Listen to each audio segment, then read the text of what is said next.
урматтуу кыргыз Аты элим. жөнүңүздү тааныштырып берчи. Менин атым Пайзылда уулу Дамирбек. Мен ушул Асанов Курсан Сатарович элдик генералдын карата козголгон иш боюнча, айыптоо боюнча 7 айдан бери тергөө абагында отурдум. Албетте бүгүнкү күндөн баштап үй камагына чыгарылдык азыркы күндө. Эмне демекчимин?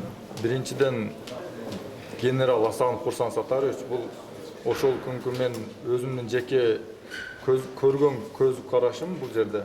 Азыркы учурда Курсан Сатаровичке коюлуп жаткан күнөөлөрдү толук түрдө мен четке кагам. Албетте мен ушул учурга чейин четке кагып келдим, мындан ары да кагып келебиз, сөзсүз. Албетте бул анын үстүгө Асанов Курсан Сатарович бул кыргыз элинин чыныгы генералы. Буну мен эле айтып келбейм жалгыз. Мен ички иштер органдарынын кызматкеринин атайын багыттагы полкунун кызматкери катары айтып кетсем,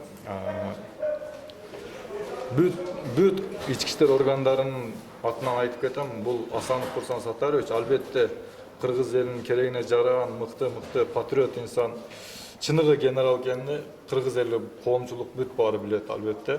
Толук ишенем буга. Ошондуктан баарыбыз чындыкты күтөбүз, Кудайым буйрса. Тергөө изоляциясында отурганда сизге мындай басым болгон жокпу? Рахмат, жок, баары. Рахмат.